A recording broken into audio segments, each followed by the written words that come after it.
Hey loves, and welcome back. This is Kira La Curandera, or Kira Mambo Kira, and I'm going to be discussing with you today some things that elevated my life as a spiritualist.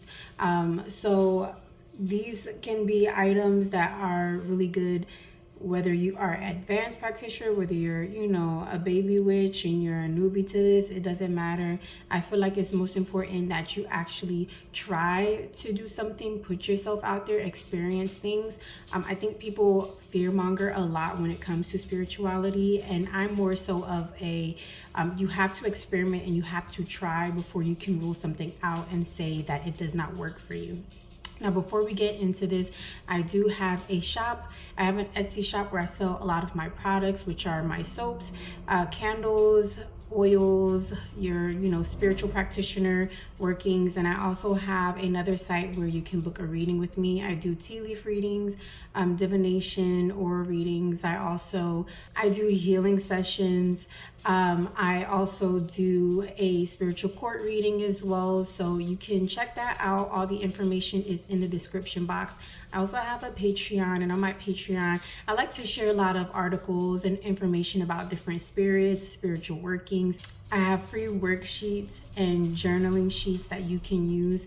I go by the moon cycle, so usually every full moon and every new moon you will have a new worksheet that you can utilize in order for you to be able to benefit yourself more on your journey. I am a moon girly, so I do tend to stick to using the cycles of the moon in order to better enhance my practice, my work, and when I do a lot of my spiritual servitude.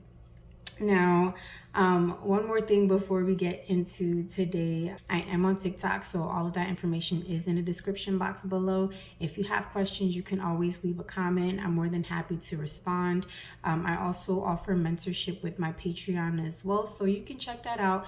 I do have a free Patreon member tier, so please feel free to go ahead and check that out. I also host once a month a free quantum healing or free Reiki healing session. I also teach Reiki classes and give attunements. So you can also, like I mentioned, message me privately if you feel more comfortable, or you can check out my Patreon because I have a lot more of my resources and tools on that as well.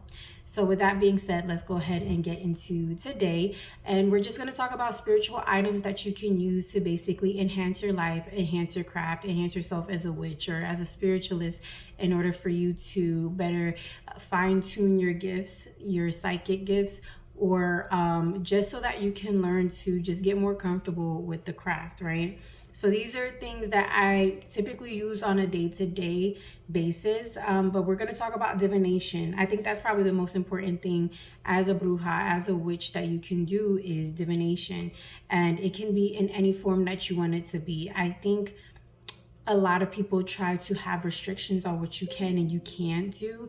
And one of the most important things is you experimenting, you doing what is suitable for you, you doing what feels good to yourself, and not restricting yourself on sticking to one thing, i.e. tarot, right? I feel like everybody wants to stick to tarot. Everybody wants to learn tarot. And sometimes it might not be for you. It all depends. I really love doing coffee readings, tea leaf readings. But I did, initially 16 years ago, I did start out with tarot. I actually started with divination cards and then I went to tarot. So, it all depends on what is good for you, what works for you. However, if you're like, Kira, I don't know where to start. Where can I start? What can I do? I recommend getting this book, okay?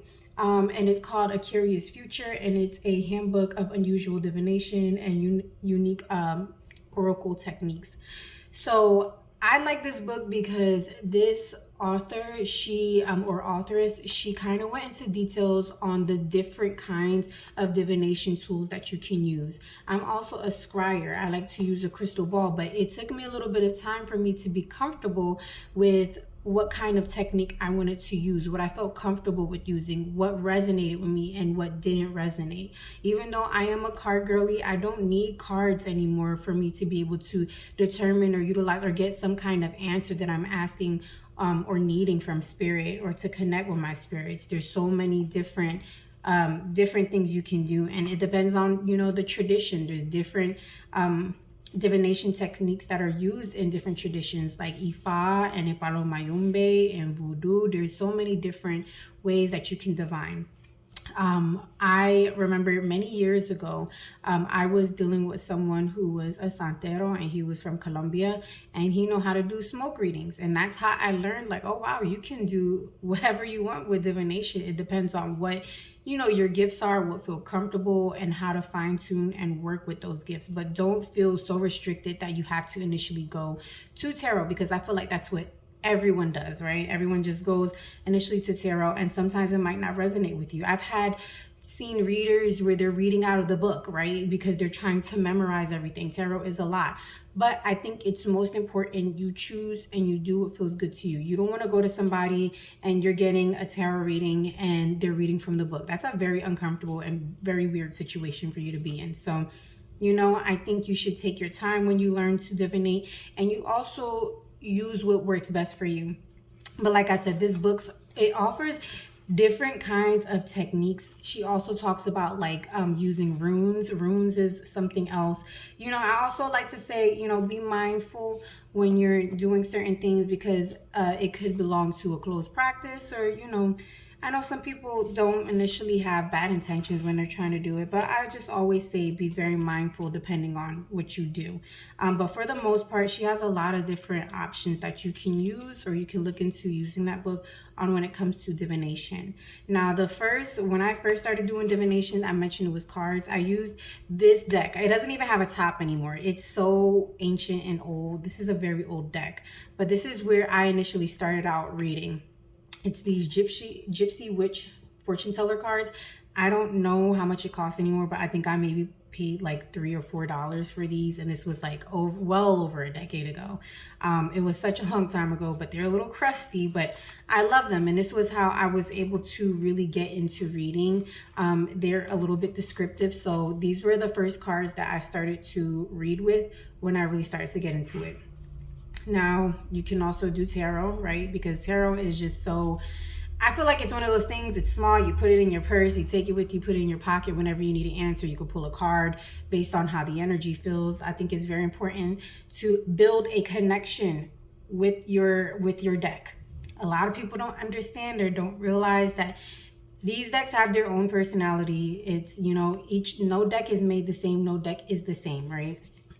So when you get your deck, you want to build a connection with it. So I have La Santa Muerte Tarot. I have so many different kinds, though. That's the thing. I have many different kinds of tarot cards, and I just use what works best for me. I like this one as well. This one was based off of like all of the influential feminine or women that were in history. So you can, like I said, don't feel like, oh, I have to get the Rider Waite tarot. Get whatever feels good for you. There's also a misconception that somebody has to gift you your first deck. That's not always the case. Just do what feels good for you. You don't always have to listen to what everyone says. You can always ask questions, right? But don't let anybody, what they're saying, dictate your decision on what you want to do. But like I said, building a connection with your tarot deck. I'm going to talk about that in a second, because it's something that I do on a daily basis. But I want to move to oracle cards, because there's a difference between tarot and oracle. These are one of the oracle cards decks that I have that I really love. It's so beautiful. This is the Divine Feminine Oracle. But what I want to mention, right, is that Oracle is definitely more tapping in, tuning into the Akashic records, to divine femininity or divine masculinity. The energy is a little bit different. You're not going to necessarily get a yes or no. There was some conflict going around on TikTok that I've seen people mention that you cannot get a yes or no from tarot. You can, okay, you can. You just need to learn how to read the deck. You need to build the connection. You need to understand the cards, right? They're so many cards in a deck, each one of them have an answer or a correspondence or some kind of energy linked to it. Although it might not be a definite no, you know what I mean? What I mean by that is you can tell if something is going to be a yes or a no. If you're asking about, a person, is this relationship going to be good? And you're getting, the Three of Swords and the Tower card, that this relationship might not be for you. If you're asking about your significant or this person that you're interested in, if you should pursue them, and you're getting a Devil card, chances likely, it's a no. So I do feel like there are some yes and no's in tarots. It's just a matter of how you interpret and read the cards and giving a little bit more of a detailed answer of just the plain yes or no. Whereas Oracle, you're really not going to get a yes or no. This is more so if you want to do the inner work, you want to do the shadow work, you are, quantum leaping and needing to get a little bit more detailed answers on what you need to heal, what you need to focus on. That's when I would kind of dive more into Oracle, where this can be more of a situation, yes or no, clarification, you need answers, I would go to tarot. So it's good to have both, right? And I'm an enabler. You get you a tarot and an oracle deck. You should get both, okay? Don't limit yourself on what it is that you want. You should get everything. You deserve everything. Now, building that relationship and connecting with your tarot or your oracle deck, how do you go about building that relationship? Journaling, right? And this is kind of like I said, one of those things where I can't live without as a spiritual girly. How I enhance my practice, how I fine tune my gifts is by journaling. I journal a lot. And what I do, right, when I journal is I meditate for a moment, right? And in order for you to better yourself as a spiritualist, in order for you to enhance yourself, to elevate your life, to elevate your gifts and fine tune your gifts, you should always have time for yourself, even if it's just an hour a day, okay? That's the bare minimum. And you should be meditating, connecting with yourself, connecting with your energy, really just tapping into how you're feeling at the moment, okay? And journaling or meditating, right? Or doing both. And what you're going to do is you just take a moment, center yourself, balance your energy, and you can even just speak to your deck or speak to your spirits or speak to whoever it is, right? And just say, I really want to connect with the energy of what my day is going to begin, or what it's going to be like, what I should watch for, whatever is coming to you, or if you're winding down your day. And you can say, what are some lessons that I need to learn today? What are some energies that I missed, or something that I missed or skipped over, or whatever the case is? Whatever questions you have to ask, you ask it, you shuffle your deck, okay? And you let an answer come out. Whatever card it is that you pull, you put the card right down in the book, write it down, date it, and then just basically sit on it and ask yourself what you learned from whatever card it is. So for example, let's say you got the death card. Let's say you had a really bad day and you had the death card, right? Instead of thinking this is something negative, I just had such a bad day and I got the death card. No, maybe you need to go through that because you're about to go through some transformation. Maybe this is a shift. Maybe you handled the day a lot better than you did in the past because you are going through that transformation. You're not getting triggered by these old things anymore. And you're really focusing and working on certain things so you can see the transformation, out with the old and in with the new. And that's what that energy could be. But building a connection with your deck, okay, is very important. And fine-tuning your gifts is by journaling, taking the time to really connect with it, taking the time to understand each card and what it might mean, because sometimes they have multiple meanings. Cleaning the deck, right? That's very important. Cleaning the energy of the deck. I'm somebody who do a lot of readings. I do a lot of readings because I have clients who book with me, and I also just like to do them for myself to get clarification on certain things. So I'll take it with me, right?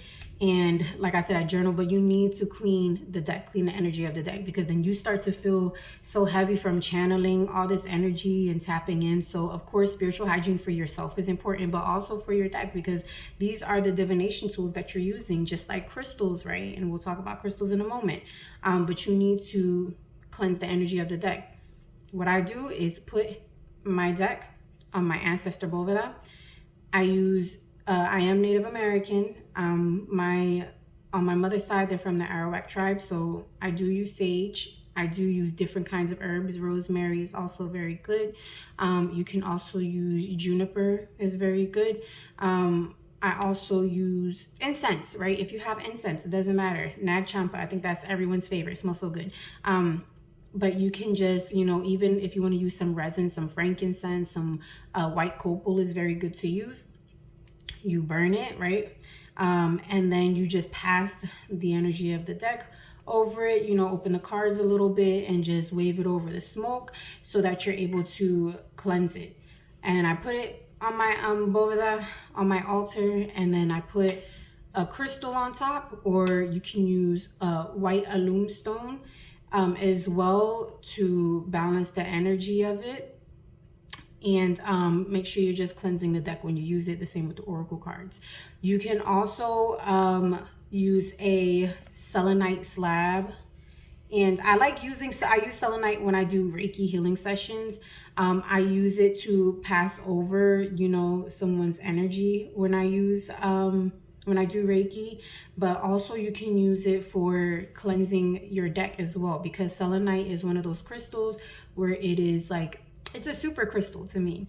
It has so many different uses. It's so advanced as a crystal, and you just really don't need to do much with it. Some other crystals require they're very temperamental. So you'll have to do different things in order for you to tune it, charge it, clean it. Whereas selenite, you don't even have to clean it. I still do. I still put it out in the sun to charge. I still put it out on the moon every once in a while because it's carrying so much energy anyway. But you can, simple like this, put it on your altar, okay?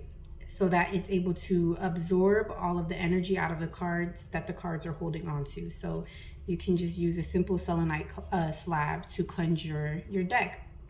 And I think it's just very important, like I mentioned before, cleansing your energy after you're doing a reading, making sure your energy is balanced before you're doing a reading for yourself or for others, because you always want to make sure that you have clarity, right? But yeah, like I said, another thing you can do, many years ago when I first started reading tarot and I wanted to understand what it meant, I went through every single day. I pulled a card from the deck, right? And I just journal it. What does the Three of Cups mean? What does the Three of Pentacles mean? And wrote down, and then got to know that deck a little bit more. And same with, divination cards, fortune telling cards, the same thing. I did that so that I can understand the deck more and understand when I'm giving readings to others, how I'm able to decipher that, right? So that I'm not confused.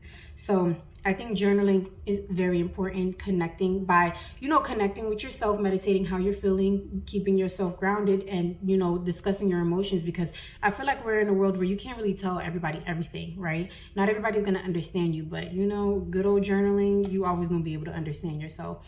And it helps you with connecting with your cards, with your divination tools, okay? I know a lot of people like pendulums.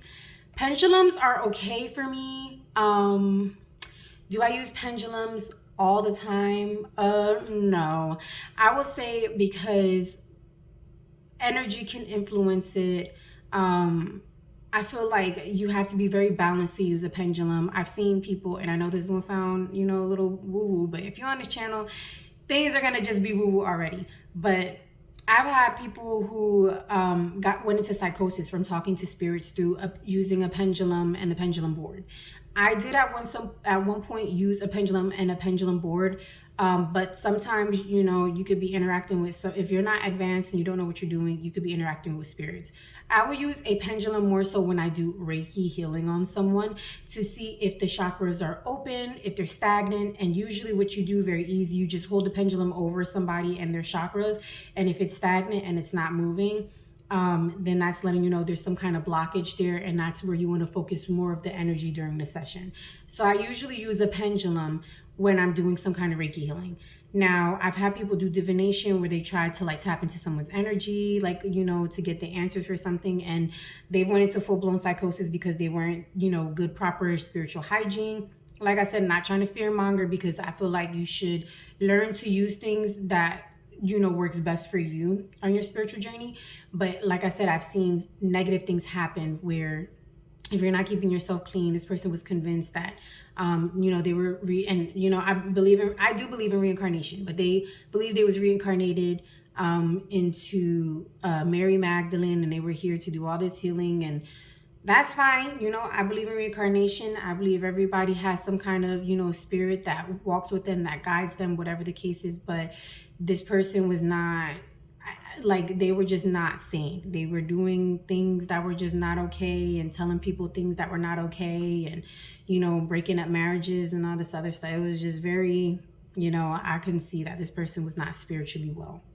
So they were using a spirit board and a pendulum. So like I said, a spirit board, you just should always have your energy clean, keep your altars clean. I think that's something that's very important. I say that all the time. But if you're going to use that kind of stuff, just make sure you know what you're doing. So not discouraging you, but just saying, just make sure you know what you're doing. However, pendulum is very good for Reiki healing, is good for balancing the chakras. That's why I personally use a pendulum. And it's something, very small, compact. You can put in your purse. There's times where I'll do, big events, and I'll do Reiki for multiple people, and I'm doing it like all day while I'm there. And it's just so small and compact. It's great. I love using it to make sure that the energy is balanced. You can also use it around your house too. So if you feel like an energy is stagnant or something like that, and you need to clean, you can use the pendulum to see. Or if there's more activity in your house that needs to be there, you can use the pendulum as well to basically pick up on the energy. Another tool that I like to use, I did buy this, it's called the astrology journal. And it's also a Black owned, or a Black authoress who created this journal, and I absolutely love it. Basically, it is a journal for yourself, and this is how it looks. And you basically can write down the day of the week, the time, your horoscope, how you're feeling. There's retrogrades, whatever the case is. And I'm not gonna lie, this Mercury retrograde has been ripping me a new one. Okay, so it's nice that you can kind of journal through your emotions, your feelings, and be like, okay, you know what, it was the planets today. It's not because I'm crazy, it's the planets. So it kind of makes you be able to tap in with your energy and your emotions, kind of get whatever you're feeling, out on paper, get the issue resolved, or whatever the case is. So that's another tool that I really like to do, or utilize as a spiritualist, that kind of help me elevate myself, right? Keep myself in check and in balance, and make sure I'm doing the right thing. And then I want to talk about crystals, because I feel like crystals are a girl's best friend, right? Everyone says diamonds are a girl's best friends. Well, crystal is a witch's best friend. And as a bruja, I love a good crystal. I am an insane crystal girly. I got a lot of crystals, but I do have a few that I prefer to use, I would say, that help me with doing my spell working or in healing sessions. So this one is probably my favorite, and this is called a healer's quartz. And I like to do it when I do quantum leaping classes, quantum healing classes, quantum light Reiki. When I'm doing any kind of Reiki healing with someone, this one is just so transformative. It really helps with stabilizing the energy, and also like boosting the healing energy that you're sending to someone. I also have a new moon stone. This is like a form of labradorite. But this one is one of my favorites. I really love this one. I like to do it whenever I'm doing a healing session for the new moon. So I do have one that's going on today for this new moon that passed. But I do like to use this more so for balancing, for really tapping into like your shadow side, doing shadow work. So if you're doing any kind of Reiki healing or meditation that has to do with shadow work, I would like to use, or I normally use, a new moon crystal. It really helps with it. You can use more than one crystal at a time. You can use crystals for when you do spell work, when you're doing money work. Pyrite is very good for doing money work. And then selenite, right? We just talked about the selenite. I have it in a wand. I have it in towers. I have it everywhere, all over my house as well, because I like to use it to cleanse my energy, right? You can use this wand when you do some kind of healing session, and you can, pass it over your body when you're feeling heavy or whatever the case is.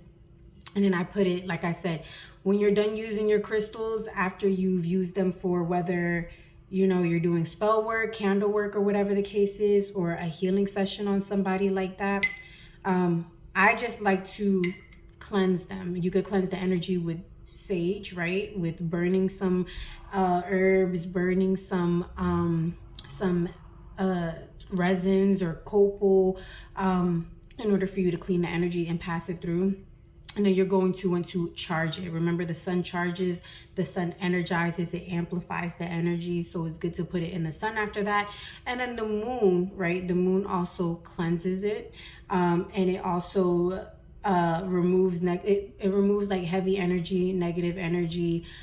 So it's good to, put it under the sun, put it under the moon. And you can also make sure you're like intentional when you're doing it. So when you're putting in the sun, you got to talk to it, right? Talk to it, talk to the crystal. It's energy. It feeds off of energy. I know a lot of people think, and I'll talk to my decks. I had this one tarot deck that was so stubborn that we didn't get along, right? I still have that deck because I'm a stubborn person too.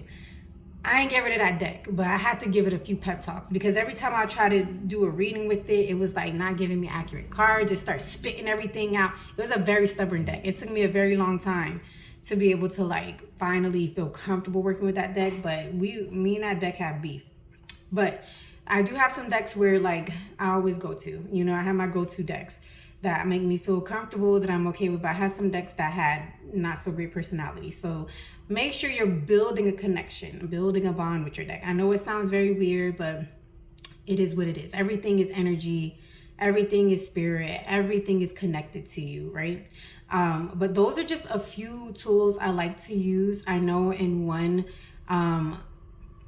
episode, I think I talked about it, or I wanted to talk more about it, but a grimoire. And I hate the fact that I don't have mine right here. I carry, because I carry it everywhere with me. So if I'm literally like in my office area, I will write with it, but then I'll take it upstairs because then sometimes I might be cooking or doing spell work or something, and then something pops up and I'm like, oh man, I need to write that down. So I'll run to my grimoire and I'll write something in it.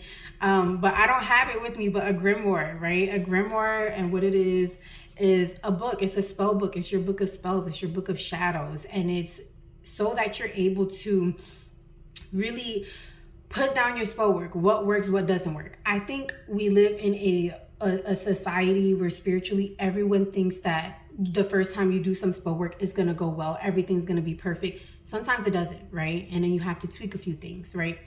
When I've learned to do graveyard work, when I learned to do certain things, I had to remember, okay, I got to do this next time. Oh, next time I got to do this. Oh, I forgot to do this time. And it got so refined to the point where it's like, now I do it. It's just like second nature. I'm fine. I also like to use my grimoire for my egregores. So I do have many different existing egregores. I use them for this, I use them for that, I use them, and I have to be able to fine tune or connect with them through my grimoire, through my book of shadows, through my book of spells. Sometimes I might do a spell with my loa because I am a mambo and I can't remember all the ingredients that I used for something, right? You can't go on the internet. A lot of this stuff is secret. So it's passed by verbally, passed through word, and I write it down so that I'm able to remember, okay, when I did this lamp, when I did this spell, what did I use? As a sorcerer, as a spiritualist, you will have some things that might work for you, that might come to you in sleep, in your dream, and you need to write it down. The spirits are telling me this. And that's how I want to say 90% of my spells, 90% of my workings is through dreams, okay? So just making sure that if the spirits are telling you something, they're showing you something, you have your grimoire so you can write it down. Whatever spell it is, if it's a specific moon cycle you need to do it on, at least your grimoire has it all, okay? Your book of shadows, you could call it whatever you want. And then I think it's just very important that you are not so hard on yourself when you're learning how to do these things, because nobody is perfect, okay? Even some of the greatest sorcerers and sorceress, they had to go through trials and errors in order for you to be able to fine tune the things that work the best for you. It's just a matter of how you were going about it, how you were utilizing these tools and taking advantage while you're here, right? During this time, don't be scared to do a little spell work. Don't be scared to elevate your life spiritually however you want, okay? There's no need for you to be fearful about it. But I think the best way for you to do it is to actually start, and having the proper tools and guides, right, that you need in order for you to be able to elevate yourself. I think maybe the next time I'm going to talk more so about books that will help you elevate your life, or books that'll help you spiritually, to be able to tap more into your spiritual gifts and to be able to fine tune your gifts. So I think that may be the next episode. I'll talk about books. If there is some kind of topic you want me to cover, I know recently she's been coming to me, La Santa Muerte, to make more videos, especially about her and working with her, and spells that I've done with her that work really well. So I'm going to do that soon. I apologize for taking a hiatus on my YouTube. When I say I've been busy, like really good busy, that's a good thing, but I have to manage myself a little bit better when I do these things. But like I said, if you have any questions, please feel free to leave a comment. I do want to thank you for watching this video. Make sure you hit subscribe and that follow button, and I will talk to you soon. Mwah. See you in the next video.